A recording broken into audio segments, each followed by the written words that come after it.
Hey guys, कैसे हो आप लोग। बहुत बहुत स्वागत है आपका नीलेश क्लासेज यूट्यूब चैनल में। गाइज, इस वीडियो में हम पढ़ेंगे जो क्लास 12 के केमिस्ट्री का चैप्टर 3 यानी वैद्युत रसायन है, उसका लेक्चर नंबर फर्स्ट। गाइज, काफ़ी लोग कमेंट करेंगे कि भाई नीलेश भाई आपने तो इसका फर्स्ट लेक्चर पढ़ा दिया है, सेकेंड लेक्चर आपको पढ़ाना था। लेकिन हाँ गाइज, ये बात सही है, लेकिन मैं जब सेकेंड लेक्चर शूट करने बैठा तो देखा कि उसमें काफ़ी सारे ऐसे चीज़ें हैं जो मुझे फर्स्ट लेक्चर में बताना चाहिए था, बट मैं नहीं बताया था। क्योंकि गाइज आप जानते हो उधर थोड़ा बहन का तबीयत भी ख़राब था, तो वो पहला जो लेक्चर था वो जल्दी में मैं शूट किया था, ठीक है। तो इसीलिए उसमें कुछ चीज़ें मैं भूल गया था आपको बताना, तो इसीलिए उस लेक्चर को मैं डिलीट कर दिया और दोबारा ये फर्स्ट लेक्चर शुरू कर रहा हूँ। ऐसा देखिए गाइज, इस लेसन पे मैं इसलिए इतना जोर दे रहा हूँ क्योंकि गाइज देखिए, आपका जो फिजिकल केमिस्ट्री है यानी शुरू वाले आपके केमिस्ट्री के 5 लेसन है, ठोस अवस्था, विलयन, आपका वैद्युत रसायन, रासायनिक बलगति और पृष्ठ रसायन, ये 5 लेसन में, ठीक है, इन 5 लेसन में ये जो आपका वैद्युत रसायन है ये सबसे इम्पोर्टेंट है। और मैंने प्रीवियस ईयर क्वेश्चन पेपर निकाल कर देखा, इसमें से काफ़ी सारे क्वेश्चन आपके बोर्ड एग्जाम में फंसे हुए हैं, ठीक है, यानी पिछले साल आए हुए हैं, हर साल आते हैं इससे, ठीक है। तो इसलिए मैं एकदम इसमें एक एक चीज़ें आपको बताना चाहता हूँ, ठीक है। और यह एक ऐसा लेसन है, ठीक है, कि अगर आप थोड़ा भी इस लेसन को थोड़ा भी मिस करोगे तो फिर आपके दिमाग से आगे की चीज़ें उड़ने लगेंगी, समझ नहीं आएंगी, ठीक है। तो आप वीडियो को अंत तक देखते रहिए, एक एक चीज़ें मैं आपको डिटेल में समझाऊंगा। तो चलिए आपका टाइम वेस्ट न करते हुए मैं इस वीडियो को शुरू करता हूं।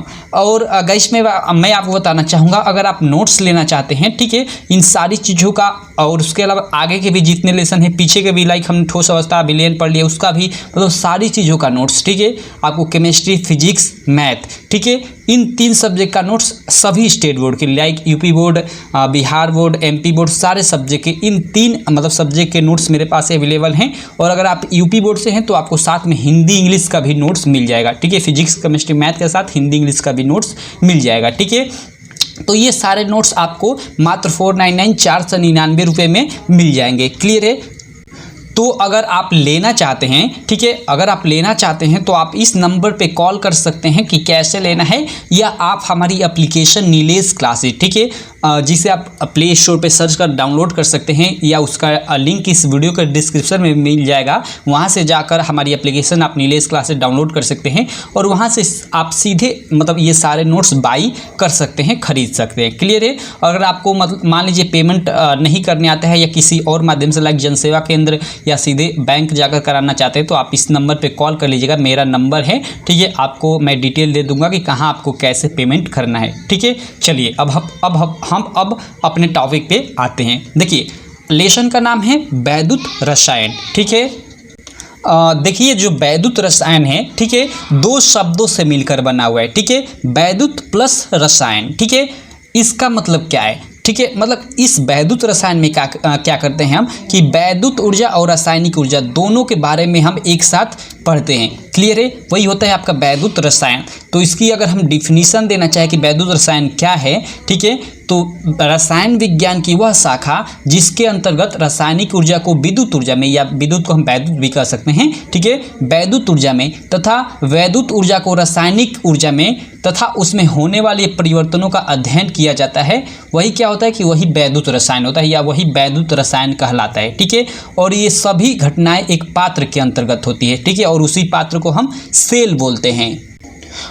तो आई होप आप लोग को वैद्युत रसायन क्लियर हो गया होगा, ठीक है। अब चलिए थोड़ा हम सेल के बारे में जान लेते हैं, सेलों के प्रकार के बारे में जान लेते हैं। देखिए, सेल तो ऐसे कई प्रकार के होते हैं, लेकिन मुख्य रूप से देखा जाए तो आपके सेल 2 प्रकार के होते हैं। जो फर्स्ट होता है वो होता है वैद्युत रासायनिक सेल, और जो सेकेंड होता है वो होता है वैद्युत अपघटनी सेल, ठीक है। तो देखिए, देखते हैं वैद्युत रासायनिक सेल क्या होता है। देखिए, वैद्युत रासायनिक सेल, यहाँ आप केवल एक चीज़ याद रखिए, वैद्युत रासायनिक सेल क्या है कि यह जो है, ठीक है, रासायनिक ऊर्जा को विद्युत ऊर्जा में बदलेगा। वैद्युत रासायनिक सेल रासायनिक ऊर्जा को विद्युत ऊर्जा में बदलेगा। तो इसकी डिफिनीशन आप कैसे दे सकते हो या लिख सकते हो कि वे सेल जो रासायनिक ऊर्जा को वैद्युत ऊर्जा या विद्युत ऊर्जा में बदलता है वह वैद्युत रासायनिक सेल होता है, ठीक है, या वैद्युत रासायनिक सेल कहलाता है। क्लियर है वैद्युत रासायनिक सेल की डिफिनीशन। और सेम वैद्युत रासायनिक सेल का विपरीत उल्टा वैद्युत अपघटनी सेल होता है, ठीक है। इसमें हमने देखा कि जो रासायनिक ऊर्जा है वो विद्युत ऊर्जा में परिवर्तित हो रही थी, तो इसमें क्या होगा कि विद्युत ऊर्जा रासायनिक ऊर्जा में परिवर्तित होगी, ठीक है। तो इस प्रकार इसकी डिफिनीशन क्या हम देंगे कि वैद्युत अपघटनी सेल वह सेल होता है, ठीक है, जो वैद्युत ऊर्जा को रासायनिक ऊर्जा में परिवर्तित करता है। क्लियर है? आपको दोनों की डिफिनीशन क्लियर है। और अगर उदाहरण देना चाहें तो वैद्युत रासायनिक सेल में आपका उदाहरण लाइक गैनमेलिक सेल हो जाएगा या डेनियल सेल हो जाएगा, ठीक है, और वैद्युत अपघटनीय सेल का उदाहरण अपघटनीय सेल हो जाएगा। क्लियर है? अब चलिए हम चलते हैं डेनियल सेल पे। गाइस वैद्युत रासायनिक सेल का भाग है एक डेनियल सेल। डेनियल सेल को हम पढ़ेंगे, ठीक है, और इसके अनुसार हम देखेंगे कि सेल का निरूपण कैसे करते हैं या सेल अभिक्रिया कैसे लिखते हैं, और उसके अलावा और भी काफ़ी सारी चीज़ें देखेंगे लाइक अर्ध सेल क्या होता है, अर्ध सेल अभिक्रिया क्या होता है, बहुत सारी चीज़ें देखेंगे। देखिए अगर बात किया जाए तो यूपी बोर्ड के सिलेबस से ये डेनियल सेल को हटा दिया गया है, ठीक है, लेकिन जो 30% आपका सिलेबस रिड्यूस हुआ है उसमें से डेनियल सेल हटा दिया गया है, ठीक है। मतलब डेनियल सेल से रिलेटेड आप लोग के बोर्ड एग्जाम में क्वेश्चन नहीं आएगा, नहीं तो 5 नंबर में ऐसे क्वेश्चन आता था कि डेनियल सेल की मतलब कार्यविधि, ठीक है, या बनावट सहित कार्यविधि का वर्णन कीजिए, और 5 नंबर में यह क्वेश्चन आता था। तो अभी यह क्वेश्चन आपके बोर्ड एग्जाम में नहीं आएगा। लेकिन गाइस देखिए डेनियल सेल से रिलेटेड काफ़ी सारी चीज़ें आपको जाननी चाहिए। अगर आप नहीं जानोगे तो आगे आप चलकर पढ़ ही नहीं पाओगे, एक तरह से बोलूँ तो, ठीक है। तो इसलिए हम ये डेनियल सेल पढ़ेंगे, ठीक है।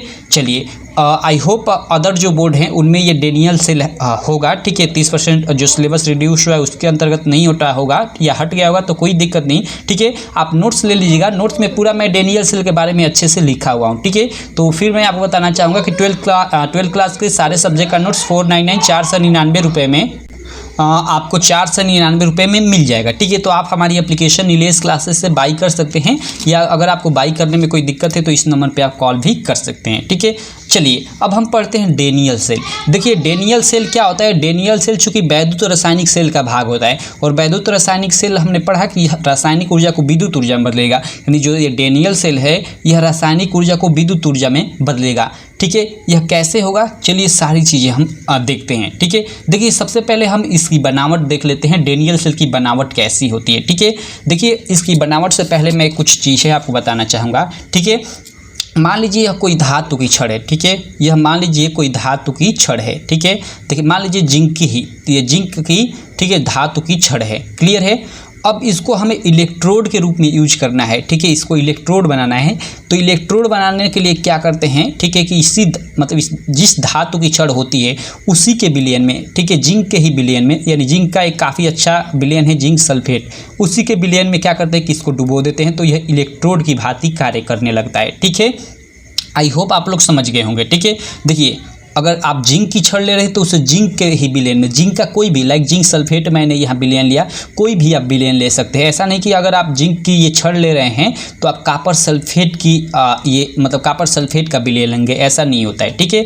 तो किसी भी धातु का, ठीक है, अगर आपको इलेक्ट्रोड बनाना हो तो उसके उस धातु मतलब जो धातु होती है उसी के विलयन में हम लोग क्या करते हैं कि उसको डुबो देते हैं, ठीक है। तो वह इलेक्ट्रोड की भांति कार्य करने लगती है। तो देखिए यहाँ हम क्या करते हैं कि सबसे पहले एक जिंक की छड़ लेते हैं, ठीक है, और जिंक की छड़ को हम, ठीक है, जिंक सल्फेट, देखिए जिंक सल्फेट यह आप लोग का एक पात्र है, ठीक है।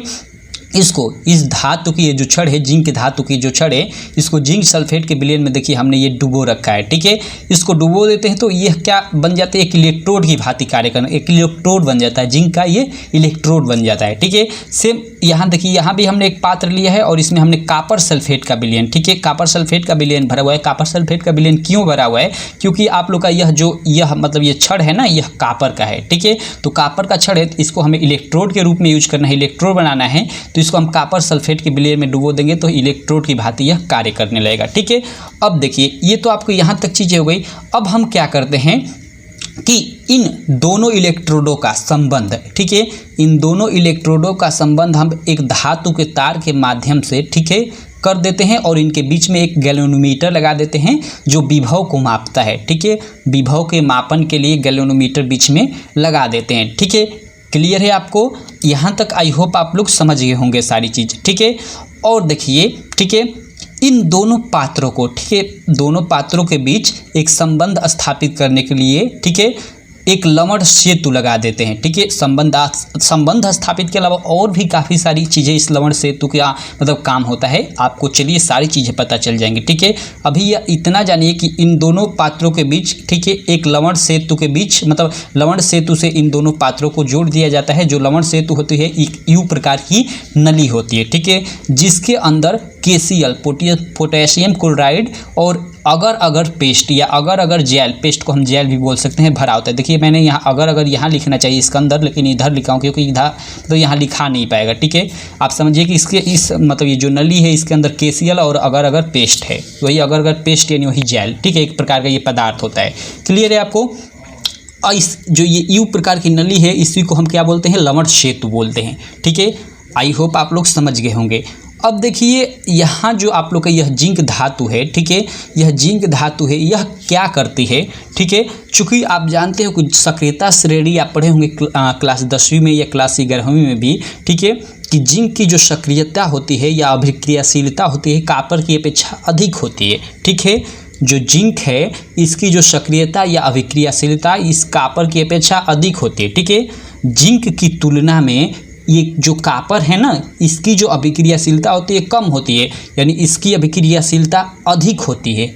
आई होप आप लोग समझ गए होंगे। आप विद्युत रासायनिक श्रेणी देखेंगे, ठीक है, तो उसमें जिंक ऊपर होगा, यानी जिंक मतलब अधिक अभिक्रियाशील है कॉपर की अपेक्षा।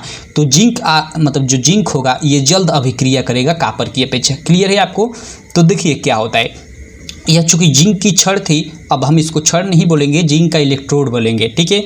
तो देखिए जो ये जिंक का इलेक्ट्रोड है या जिंक का छड़ है, ठीक है, बोल सकते हैं कुछ भी, कोई दिक्कत नहीं है, ठीक है। देखिए जिंक की ये जो छड़ है, ठीक है, क्या होता है कि 2 इलेक्ट्रॉन का त्याग करता है, ठीक है, 2 इलेक्ट्रॉन का त्याग करता है, ठीक है, और यहाँ उसको छोड़ देता है और Zn2+ बना लेता है। यहाँ देखिए इस अभिक्रिया के माध्यम से मैं आपको समझाने की कोशिश करता हूँ।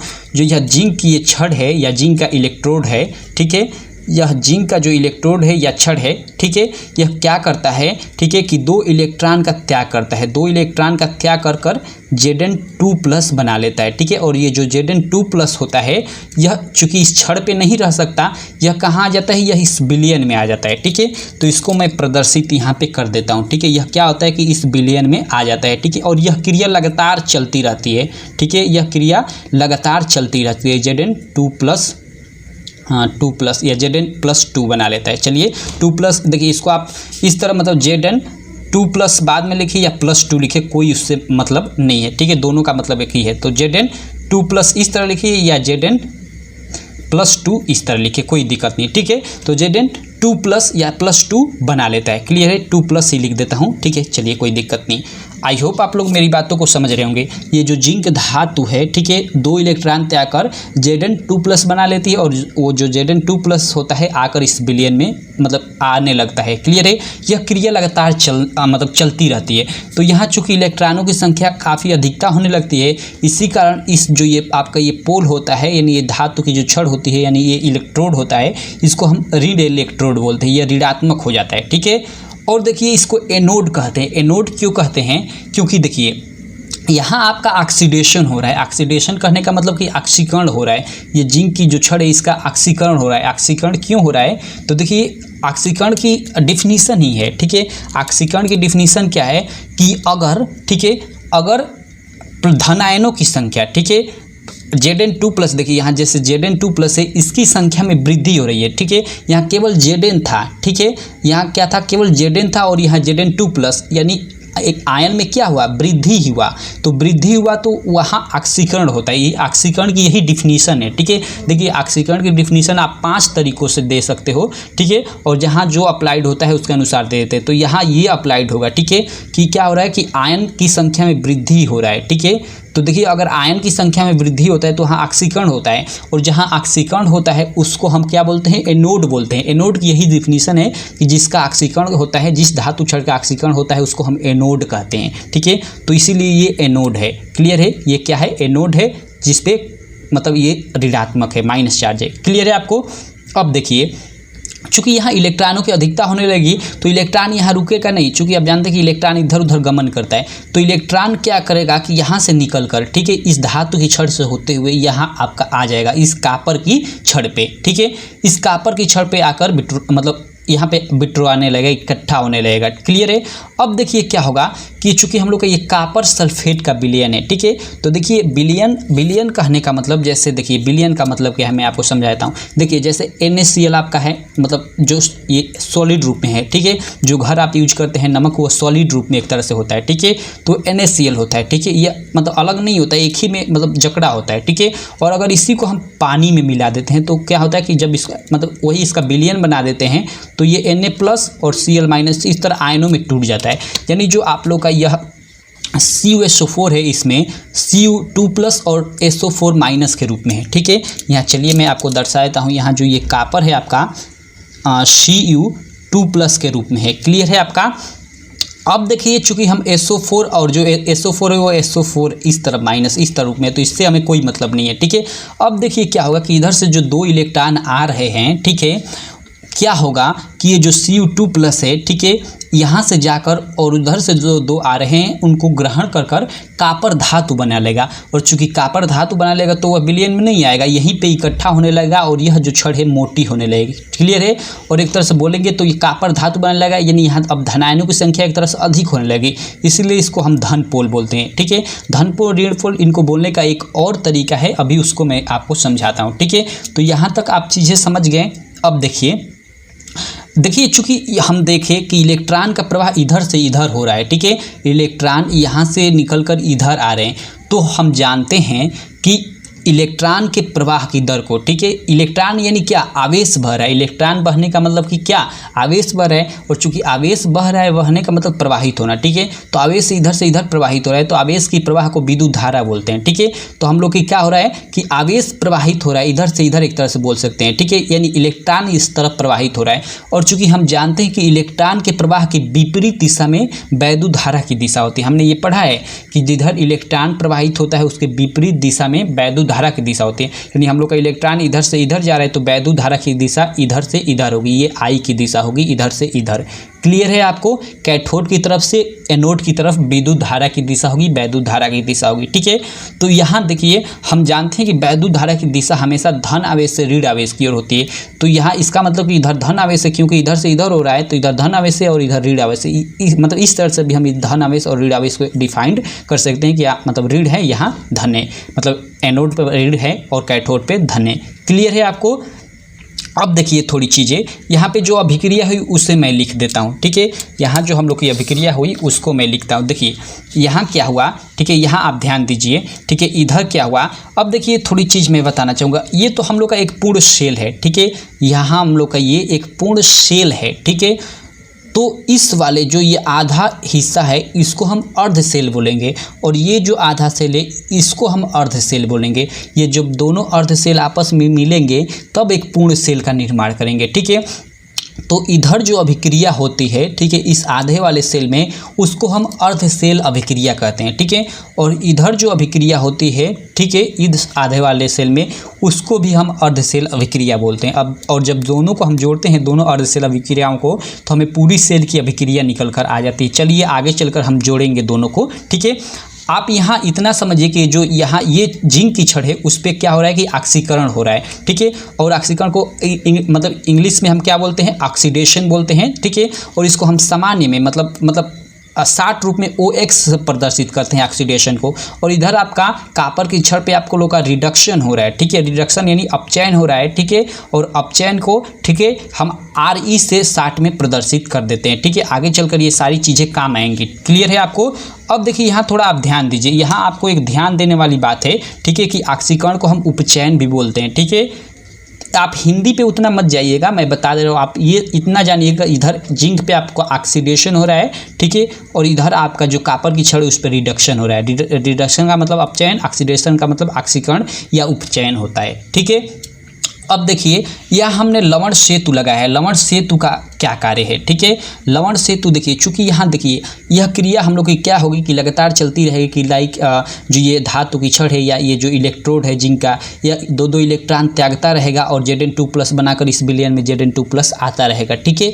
तो एक ऐसी स्थिति आएगी कि काफ़ी यहाँ Zn2+ से ये पूरा विलयन भर जाएगा। अब यहाँ से Zn2+ आएगा तो ये विलयन बोलेगा कि भैया जगह नहीं है, तू यहाँ से जा, मतलब Zn2+ नहीं आ पाएगा यहाँ, ठीक है। तब क्या होगा कि यह जो आप लोग का यह लवण सेतु होती है, इसमें का जो KCl होता है, ठीक है, इसमें से Cl, क्योंकि Cl पे माइनस चार्ज है तो Cl यहाँ आकर Zn2+ से अभिक्रिया करके इसको मतलब उदासीन कर देगा, यानी Zn2+ की संख्या कम करने लगेगा Cl इसमें आकर, ठीक है। तो अब क्या होगा कि यहाँ अब जगह हो जाएगा, एक तरह से Zn2+ खत्म होने लगेगा तो काफ़ी यहाँ जगह बचने लगेगी, तो फिर यह अभिक्रिया आपकी मतलब चलने लगेगी, यहाँ से 2 इलेक्ट्रॉन त्यागेगा, Zn2+ बनाएगा, यानी आप लोग का यह सेल कार्य करने लगेगा। तो यह जो लवण सेतु है, ठीक है, इसमें KCl भरा जाता है, किस लिए, मतलब अभिक्रिया देर तक मतलब होती रहे और आप लोग का सेल अधिक देर तक कार्य करता रहे। तो यहाँ आपने देखा, ठीक है, कि आप लोग का जो यहाँ मतलब रासायनिक एक क्रिया हो रही है, ठीक है, यानी रासायनिक क्रिया क्या हो रही है, ऑक्सीकरण हो रहा है, ऑक्सीडेशन हो रहा है, जिसके कारण यहाँ से यहाँ इलेक्ट्रॉन प्रवाहित हो रहा है, और इलेक्ट्रॉन प्रवाहित हो रहा है तो उसी कारण विद्युत धारा उत्पन्न हो रही है, ठीक है। तो हमने यहाँ देख लिया कि किस तरह से रासायनिक मतलब ऊर्जा से या रासायनिक मतलब वही रासायनिक ऊर्जा से हम मतलब वैद्युत ऊर्जा प्राप्त कर रहे हैं, ठीक है। अभी हमने पढ़ा था वैद्युत रासायनिक सेल, ठीक है, उसमें देखा था कि वैद्युत रासायनिक सेल वह सेल होता है जिसमें रासायनिक ऊर्जा वैद्युत ऊर्जा में बदलती है। तो आप यहाँ देख भी लिए कि किस तरह रासायनिक ऊर्जा वैद्युत ऊर्जा में बदल रही है, ठीक है। अब देखिए थोड़ा यहाँ आपका मतलब एक ध्यान देने वाली चीज़ है। ध्यान देने वाली चीज़ क्या है कि यहाँ देखिए, यहाँ आपकी मतलब यहाँ कौन सी अभिक्रिया हो रही है, ठीक है। यहाँ देखिए, यहाँ अगर अभिक्रिया की बात करें, ठीक है, तो यहाँ जो जिंक की मतलब ये छड़ है या मतलब ये एनोड है, ठीक है, इसको एनोड कह सकते हैं, जिंक की छड़ या जिंक का इलेक्ट्रोड कह सकते हैं, ठीक है। तो यह जो इलेक्ट्रोड है या जिंक धातु की जो छड़ है, ठीक है, यह क्या कर रही है कि 2 इलेक्ट्रॉन त्याग कर, क्लियर है, 2 इलेक्ट्रॉन त्याग कर Zn2+ बना ले रही है, क्लियर है आपको, Zn2+ बना ले रही है।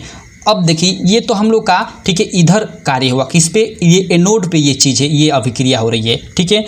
इस अभिक्रिया को हम अर्ध सेल अभिक्रिया बोलेंगे, क्योंकि यह इस आधे सेल में अभिक्रिया हो रही है, ठीक है। इसी कारण इस अभिक्रिया को हम अर्ध सेल अभिक्रिया बोलेंगे। इधर क्या हो रहा है, देखिए ये डबल तीर यहाँ प्रदर्शित करता है लवण सेतु को, ठीक है, लवण सेतु को इस तरह हम डबल तीर से प्रदर्शित करते हैं। अब देखिए लवण सेतु के इधर आपका, इधर क्या हो रहा है, इधर आपका हो रहा है कि जो विलयन में से Cu2+ है वह निकल कर, ठीक है, इधर वाले जो 2 इलेक्ट्रॉन आ रहे हैं, ठीक है, यानी उधर से जो 2 इलेक्ट्रॉन आ रहे हैं आपके जो इधर से, यानी आपके इधर वाले 2 इलेक्ट्रॉन इधर आ रहे हैं, उनको ग्रहण कर ले रही है, ठीक है।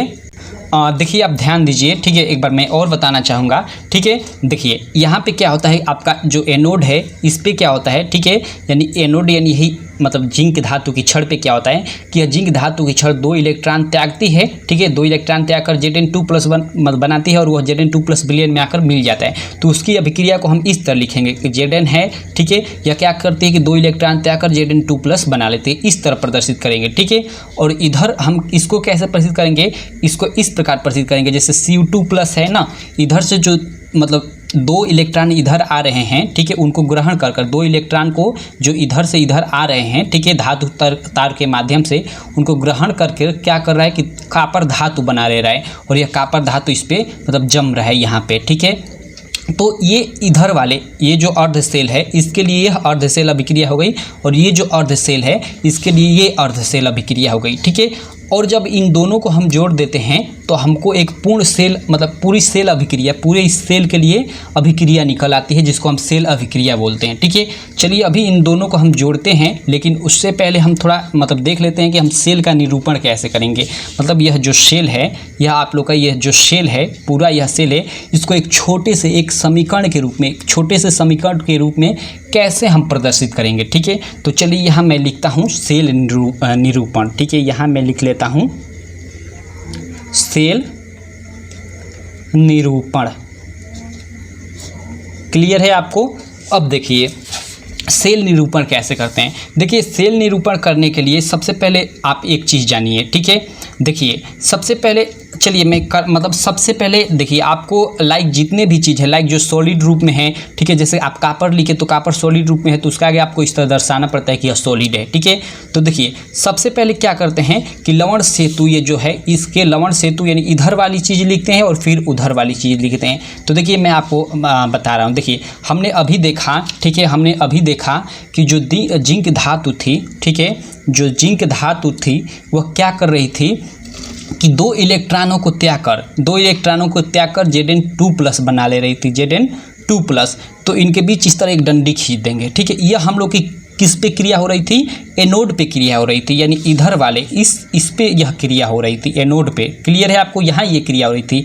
अब क्या करेंगे, अब इस पे जो चीज़ें हो रही थी उसको दर्शाएंगे, लेकिन उससे पहले क्या करेंगे कि इस तरह दो डंडी खींच लेंगे। ठीक है, इस तरह जो दो हम डंडी खींच लेंगे, यह डंडी यानी यह जो रेखा है लवण सेतु को प्रदर्शित कर रहा है, यानी ये लवण सेतु के ये मतलब इधर अभिक्रिया हो रही है लेफ्ट साइड में। अब राइट साइड में अभिक्रिया कौन सी हो रही है, तो देखिए राइट साइड में अब की अभिक्रिया क्या हो रही है कि इधर से जो आपके इलेक्ट्रॉन आ रहे थे, ठीक है, इधर से दो इलेक्ट्रॉन इधर आ रहे थे, उनको ये विलयन का Cu2+ ग्रहण कर मतलब कापर धातु बना ले रहा था। ठीक है, तो इधर हम वही लिखेंगे, इधर जो चीज़ें हो रही हैं उसी को लिखेंगे।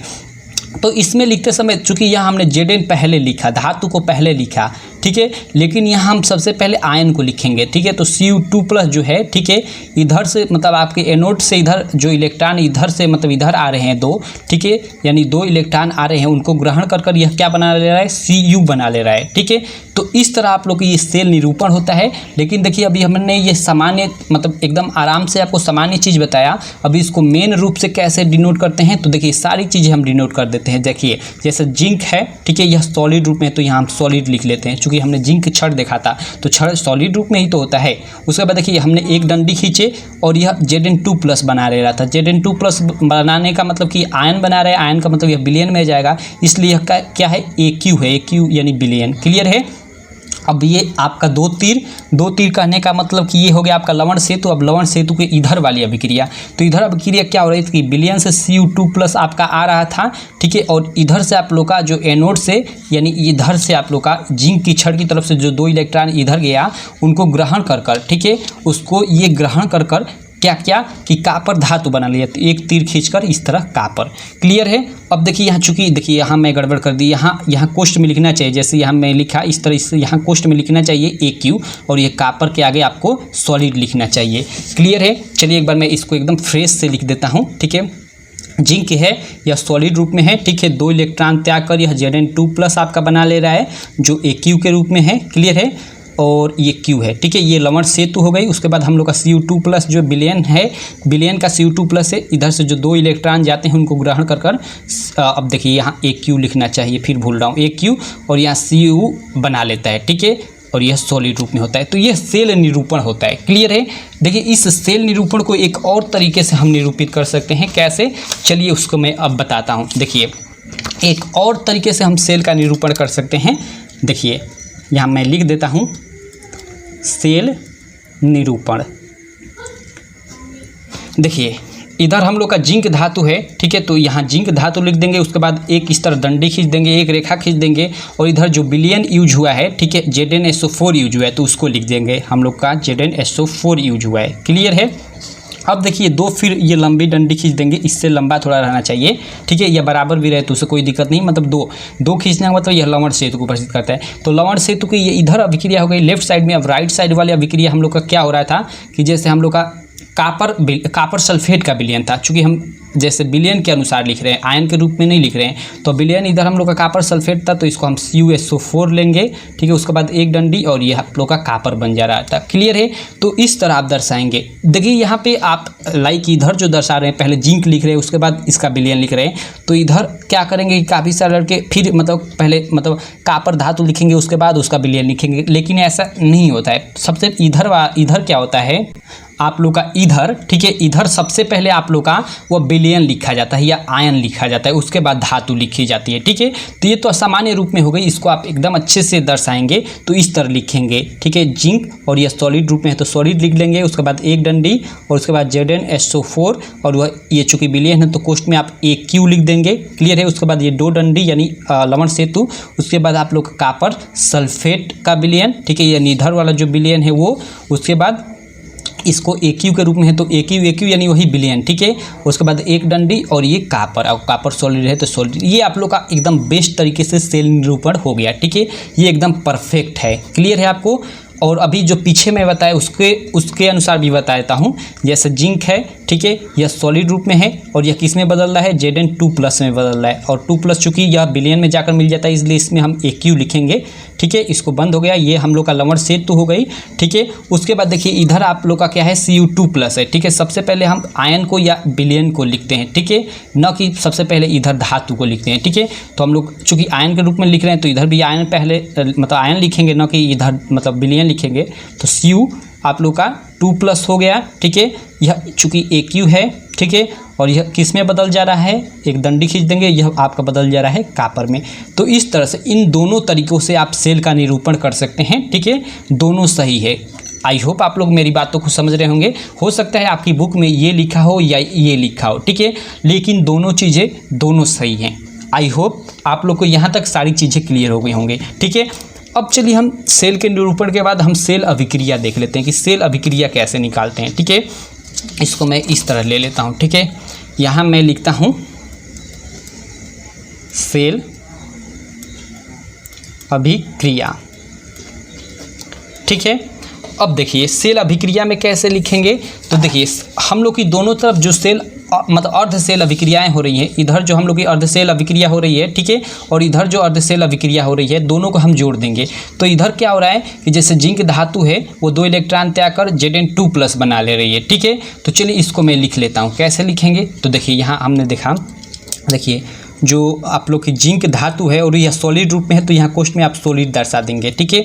यह क्या कर रही है कि 2 इलेक्ट्रॉनों का त्याग कर रही है, जो जिंक धातु है 2 इलेक्ट्रॉनों का त्याग कर कर Zn2+ बना ले रही है। क्लियर है आपको। उसके बाद यह तो हम लोग की इधर वाली ये एनोड पे जो अभिक्रिया हो रही है वो है, ठीक है। इधर अब कैथोड पे क्या अभिक्रिया हो रही है, तो देखिए इधर आप लोग का हो रहा है कि जो Cu2+ है, बिलियन से जो Cu2+ है, ठीक है, इधर से इलेक्ट्रॉन जो आ रहा है, इधर से जो इलेक्ट्रॉन आ रहा है, ठीक है, इसको क्या कर रही है, ठीक है, कि ग्रहण कर कर यानी 2 इलेक्ट्रॉनों को +2e 2 इलेक्ट्रॉनों को ग्रहण कर कर यह आप लोग का कापर धातु बना ले रहा है इधर, ठीक है। हमने यह देखा था पीछे अभिक्रिया, ठीक है। अब इन दोनों को हम जोड़ देंगे, इन दोनों को जोड़ेंगे तो देखिए ये 2e ये 2e कट जाएगा, ठीक है। उसके बाद आप लोग का देखिए Zncu2+ बचा, इसको मैं लिख लेता हूँ। और देखिए यहाँ मैंने नहीं लिखा, यहाँ लिखना चाहिए, यहाँ AQ लिखना चाहिए और यहाँ आप लोग का ये S लिखना चाहिए, सॉलिड। क्लियर है। अब देखिए यहाँ आप लोग का क्या होगा, अब इसको जोड़ेंगे तो देखिए क्या होगा, ये Zn प्लस आप लोग का Zn, ठीक है, Zn प्लस ये Cu2+ है तो Cu2+ हो जाएगा और ये तीर है तो उसके बाद तीर और उसके बाद आप लोग का ये लिखाएगा, ठीक है, Zn2+ और +Cu।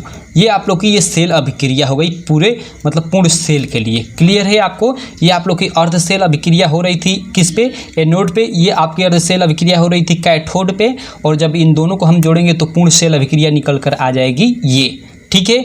आई होप आप लोग को सारी चीज़ें क्लियर हो गई होंगी। और देखिए मैं बार बार भूल जा रहा हूँ, आप इसको भूलिएगा मत, डिनोट करना कि ये सॉलिड रूप में है। जैसे इसको आप इस तरह लिखेंगे कि जिंक है और कोष्ठ में यहाँ सॉलिड लिख देंगे, प्लस Cu2+ हो जा रहा है और यह AQ है। क्लियर है आपको। और उसके बाद ये और इधर आप लोग Zn2+ है तो Zn2+ और कोष्ठ में ये चूँकि यह AQ है तो AQ, ठीक है। और उसके बाद ये प्लस Cu और Cu है तो यह सॉलिड है। ओके, इस तरह आप ये सॉलिड मतलब दर्शाना मत भूलिए कि यह सॉलिड है, यह AQ है, ठीक है। देखिए ऐसा नहीं है कि आप नहीं दर्शाएंगे तो गलत हो जाएगा, लेकिन दर्शाने पे मतलब ठीक रहता है, बेटर रहता है और आपको फुल मार्क मिलता है, ठीक है। एकदम मतलब यह स्पष्ट है एकदम। आई होप आप मेरी बातों को समझ रहे होंगे, ठीक है। तो इस तरह यहाँ तक हमने काफ़ी सारी चीज़ें पढ़ी, ठीक है। ऑक्सीडेशन हमने जान लिया कि ऑक्सीकरण कहाँ हो रहा है, रिडक्शन कहाँ हो रहा है, ठीक है। हमने अभी सेल निरूपण देख लिया, सेल अभिक्रिया निकालने को देख लिया, ठीक है। देखिए आप इस टॉपिक को, आप इस लेक्चर को दोबारा देखिए, तिबारा देखिए, लेकिन एकदम अच्छे से क्लियर कर लीजिए, ठीक है। क्योंकि इसी के आधार पे, ठीक है, इसी के आधार पे आगे सारी चीज़ें हम पढ़ेंगे। आगे अब हम पढ़ेंगे इलेक्ट्रोड विभव क्या होता है, ऑक्सीकरण विभव क्या होता है, ठीक है। उसके बाद अपचयन विभव, सेल मतलब सेल विभव, मानक सेल विभव, बहुत सारी चीज़ें पढ़ेंगे। सारी चीज़ें इसी के आधार पर, इसी डेनियल सेल के आधार पे, ठीक है। तो आप तैयार रहिएगा अगले लेक्चर के लिए, ठीक है। इस लेक्चर में इतना ही रहने देते हैं, ठीक है। मिलते हैं आपसे अगले लेक्चर में। तब तक आप हमारा नोट्स बाई कर लीजिए हमारी एप्लीकेशन नीलेश क्लासेस से, ठीक है। और आगे की सारी चीज़ें आप पढ़ लीजिएगा, ठीक है। तो बस थैंक यू।